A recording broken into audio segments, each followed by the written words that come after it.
Well, hello.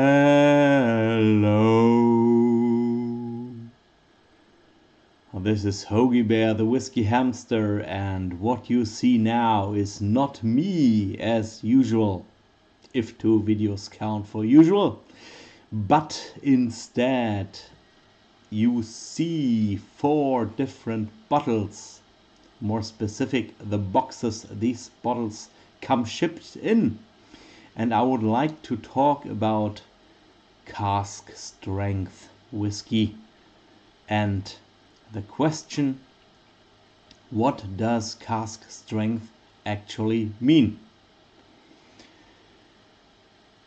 Now, perhaps quickly from left to right, what we have here. From my left to your right, at least, that's the Glenfarclas 105 bottled at 60% straight. After that, a Glendronach single cask bottling, which is bottled in 2003 and has an age of 13 years. After that, a Glengoyne cask strength, should be version number 4 or 5, I'm not quite sure at the moment.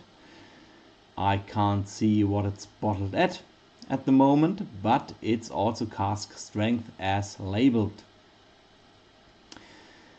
But it's not a single cask bottling, but a vetted batch of multiple casks all together, blended together, vetted at the distillery as a single malt, of course. And what comes out of the vetting of different single casks is also a batch of cask strength whiskey. What you see on my right is a Bowmore 100 degrees proof, which served as the successor of the Bowmore cask strength, as far as I know. So what did me, ooh, like Yoda, what did me amaze today? Ooh, hard to say, no. Actually, the question or the topic sprung up again during, I think, one of the guys, the Whiskey Fabric's latest videos. I can't quite recall what it was. In another video, interestingly, Rob from Malted in Montreal spoke and talked with guests about how old Glendronachs actually are or were in the past, due to the mothballing of the distillery from somewhere in 1996 to 2002. But that's a different topic. I've written something in regards to this case as well, but I listened to the podcast, to the live stream, and basically what they said was pretty much on par. So, but interestingly, the topic of cask strength whiskey arose, oh yeah, now I remember, in the last quiz Aquavite Roy from Glasgow did on his channel, the one where I fortunately could score victory. And I think one of his questions was like, which of the following is not regulated by the Scotch Whisky Association? And one of the answers was cask strength, which was the right answer. And it's interesting.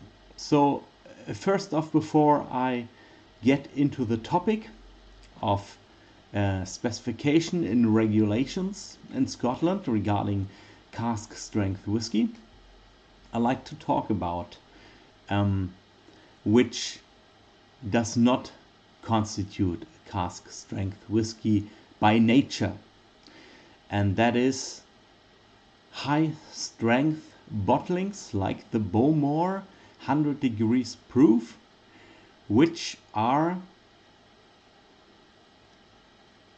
brought down or watered down to a specific alcohol content. in this case 57.1% ABV. So I'd say that many of us maltheads refer to such a whiskey as a cask strength whiskey, but it's, yeah, if you want to take it, if you want to be specific, it should be like a high proof whiskey, like, or overproof, something like that. No, which is totally proof. Yeah, like a proof whiskey would be the correct term. But yeah, we refer to it as cask strength whiskey, but it isn't, because it's not the strength which the liquid is drawn out from the cask, because one indicator is that it's this specific 100 proof alcohol content, which has another explanation why it is 100% proof. It goes back to some sailors who had their gunpowder there and had to make sure that the whiskey, if the gunpowder and the whiskey mix somehow on the ship, that the gunpowder doesn't blow up. Like everything blows up if it comes in contact with the alcohol in their whiskey or rum. And on the other hand, the gunpowder still works when it comes into contact with the whiskey. So this is the background of the 100 degrees proof, the 57.1% ABV alcohol, that like basically your gunpowder works as usual. It burns, but it doesn't like totally blow off. And or either it doesn't work again. So okay, but that aside, without further ado, I'd like to talk about cask strength whiskey. And the question arises, usually you can spot a cask strength whiskey or different variations from one distillery coming out, one batch, one after another, perhaps 1 year after another, like this Glengoyne cask strength. You can identify real cask strength whiskey from varying degrees of alcohol by volume. So 1 year you'd have 57.1% and the other year 58.6, and so on and so on. You see this with all the different Glendronach single cask bottlings as well, which were bottled within the same year and have the same share the same age. And yeah, that's pretty self-explanatory.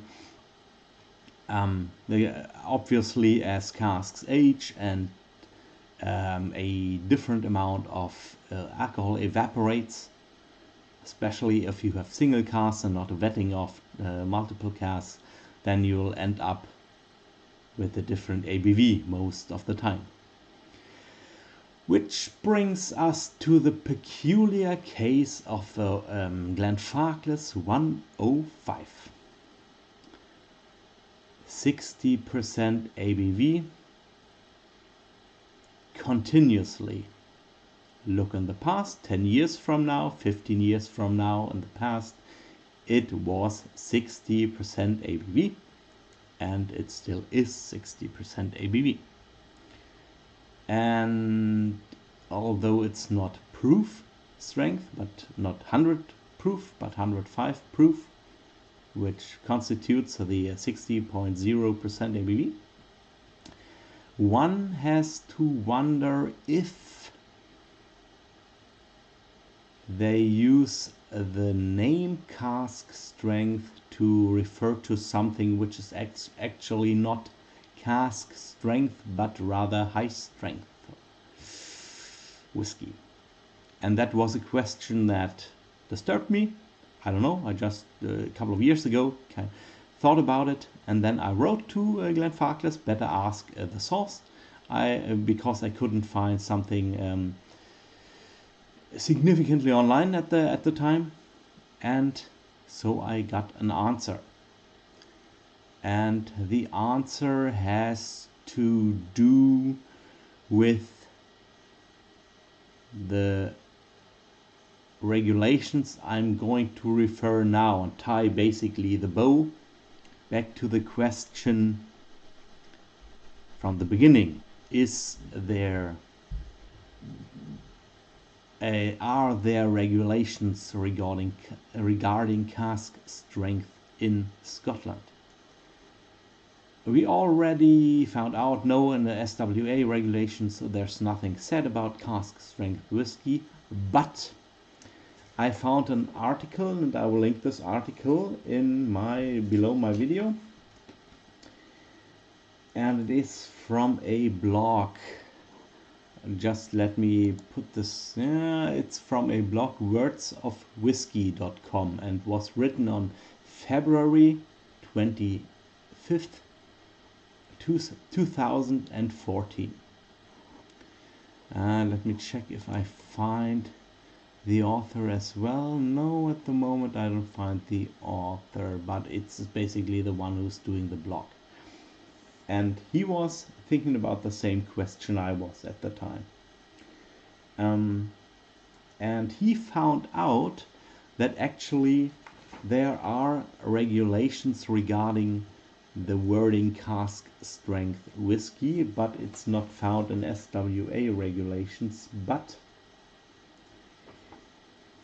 in the what is it called? Department for Environment, Food and Rural Affairs. The technical file for Scotch whiskey. And there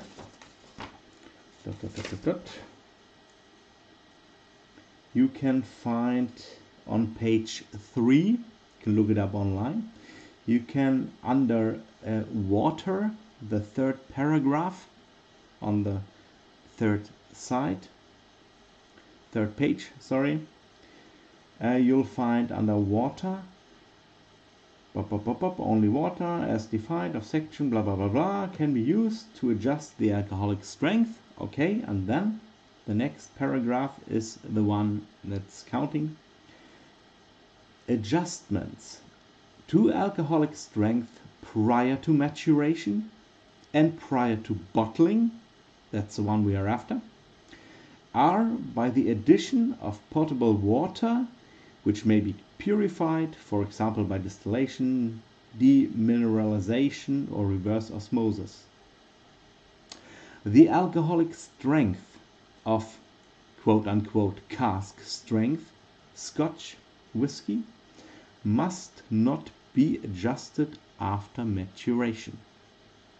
So there you have it, folks. You can't call it cask strength and adjust the content of alcohol after or prior to bottling, after maturation. So it is actually regulated. Cask strength means it was no additional water was added after maturation before it was bottled. And now it begs the questions how the and he was also wondering, this guy, this blogger was also wondering how the Glenfarclas 105 maintained its 60.0% ABV over all these years without cheating. So first one has to know that I'm pretty sure Glenfarclas bottles a bit higher than the usual, what is it, 62-63% ABV. No, not bottles higher, sorry, my bad. Puts their new make in casks at a higher strength than the usual. I think it's 63.5 ABV, which many distilleries use. Okay, so if you have Angel Chair, it's gonna be lower over time, or you will have basically the same amount of share, but it will result in a still higher ABV whiskey after a couple of years. And the Glenfarclas 105 is usually younger than 10 years. For a period of time it was 10 years old, at least 10 years. they put it on the back of the bottle, but now it's back to non-age statement. So they have enough potent spirit, and you could think, well, maybe it's coming out a little bit higher than 60.0% ABV, so maybe they add some water still. But they don't, and this guy asked, and I'm going to read to you again. Last week, he writes, I was at the distillery, which is a Glenfarclas. So I had the chance to get my question answered by marketing executive Ian McWilliam. Question regarding to the steady ABV, that is. He came up with a simple and logical explanation. We blend casks of different strengths to get to the percentage of alcohol we want. We are allowed, and that's key, listen, we are allowed a variation of 0.3%, so that makes it a little bit easier for us. And I looked into it, and there are European regulations that allow a deviance from the cask strength you give on your label from exactly these 0.3% in either direction. So basically you have room for like altogether for 0.6 ABV. So your 60% ABV cask strength exclamation mark Glenfarclas 105 could actually have between 59.7 and 60.3% ABV.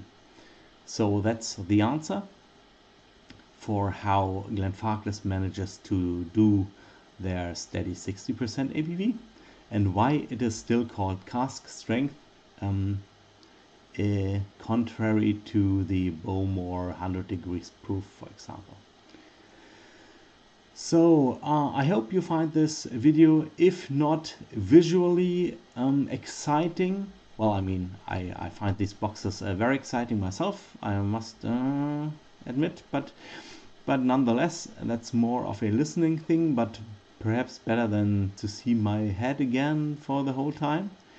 And yeah, I hope you liked this video and learned something about cask strength whiskey, and I see you next time, and I'll have to decide what I'll do then. Until next time, just let me check in here.